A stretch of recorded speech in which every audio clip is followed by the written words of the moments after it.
امام الانبیاء جناب محمد صلی اللہ علیہ وسلم نے فرمایا کائنات والوں برکت کیسے ملے گی؟ اللہم بارک لامتی فی بکورہما، فرمایا اللہ میری امت کی صبح میں برکتیں ڈال دے، اللہ میری امت کی صبح میں برکتیں ڈال دے۔ جو بندہ جتنی صبح اٹھے گا اتنی برکتیں سمیٹے گا۔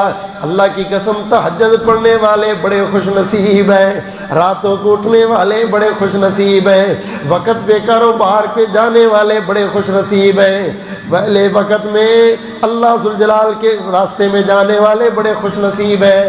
میرے نبی کی دعا ہے ان شہزادوں کو جو پہلے وقت میں جاتے ہیں، فرمایا اللہم بارک لامتی فی بکورہما، اللہ میری امتی، میرے امت کے جو لوگ صبح صبح گھر سے کاروبار کے لیے نکلے اللہ کاروبار میں برکت دے، جو ذکر کے لیے نکلے اللہ ذکر میں برکت دے، جو صحت کے لیے نکلے اللہ صحت میں برکت دے۔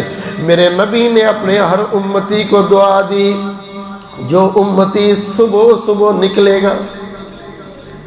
اب یہ نماز فجر بھی برکت والی ہے نا، ساری دنیا سوئی ہوئی ہے، صرف ایک مسلمان ہے جو اٹھ کے فجر کے لیے مسجد میں آ رہا ہے، یہ حصول برکت کا انداز ہے۔ فرمایا جب اذان فجر ہوتی ہے نا تو شیطان کہتا سو جا سو جا، تو یہ بندہ دعا پڑھتا اللہم بسمک اموت و احیا، وہ پیچھے گرتا ہے، پھر یہ اٹھ کے وضو کرتا ہے، وہ اور پیچھے جا کے گرتا ہے۔ جب یہ نماز کے لیے کھڑا ہو جاتا ہے تو شیطان اپنے سر میں خاک ڈال کے کہتا ہے ہائے ہائے میری ساری رات کی محنت اس نے تو برباد کر دی، میں اس کے سرانے بیٹھا تھا، سو جا ابھی رات بڑی لمبی ہے، ابھی بڑا ٹائم پڑا ہے۔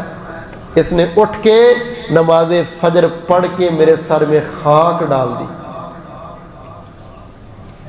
فرمایا تو جو سویا ہی رہتا ہے سویا ہی رہتا ہے سویا ہی رہتا ہے، اذان ہو گئی سویا، جماعت گزر گئی سویا، پھر سویا پھر سویا، الارم ہی 7 بجے کا لگایا ہے۔ میرا نہیں، امام کعبہ کا فتویٰ ہے،